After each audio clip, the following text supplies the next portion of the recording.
विठ्ठल रुक्मिणी विवाहाची कथा ही फक्त हरण आणि लग्न इतकीच नाही, तर भक्ती, धैर्य, प्रेम आणि परमेश्वराच्या कृपेची अतिशय सुंदर गाथा आहे.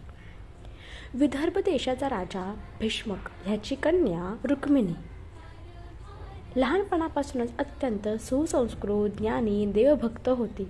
तिने संत, ऋषी, प्रवाशांकडून श्रीकृष्णाच्या पराक्रमाची कथा ऐकल्या.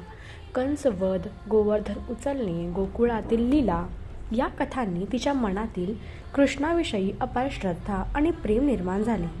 तिने मनोमन ठरवले, मी श्रीकृष्णांनाच पती म्हणून स्वीकारणार.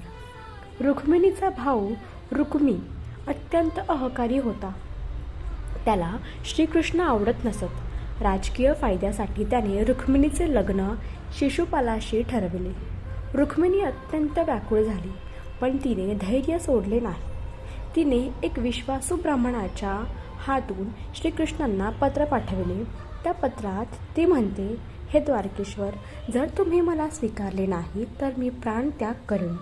लग्नाच्या आधी मंदिरात देवीचे दर्शन घेण्यासाठी येईन, तेव्हा तुम्ही येऊन मला घेऊन जा. हे पत्र म्हणजे भक्तीचा परमोच्च बिंदू होता, पूर्ण समर्पण. श्रीकृष्णांनी पत्र वाचताच एक क्षणही विलंब न करता विदर्भाकडे प्रयाण केले. लग्नाच्या दिवशी रुक्मिणी देवीच्या मंदिरात गेली. तिचे मन कृष्णा नामात मग्न होते. अचानक रणशिंगे वाजली. श्रीकृष्ण रथावर आले. सर्वांच्या डोळा देखत त्यांनी रुक्मिणीला रथात बसविले आणि तेथून निघून गेले. रुक्मिणी पाठलाग केली. श्रीकृष्णांशी त्याचे युद्ध झाले. श्रीकृष्णांनी त्याचा पराभव केला, पण रुक्मिणीच्या विनंतीवरून त्याचा जीव वाचवला. ही घटना दाखवते प्रेमात करुणा आणि क्षमा असते. नंतर द्वारकेत मोठ्या थाटामाटात विवाह पार पडला. देवदेवता, ऋषीमुनी, यदुवंश सर्व उपस्थित होते. वारकरी परंपरेनुसार श्रीकृष्ण म्हणजे पांडुरंग विठ्ठल, रुक्मिणी म्हणजे रखुमाई.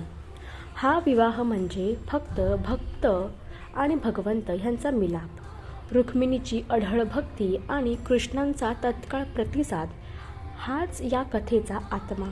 भक्ती जिथे खरी तिथे विठ्ठल धावून येतो. पंढरपूर आणि अनेक विठ्ठल मंदिरांमध्ये हा विवाह सोहळा भक्तिभावाने साजरा होतो.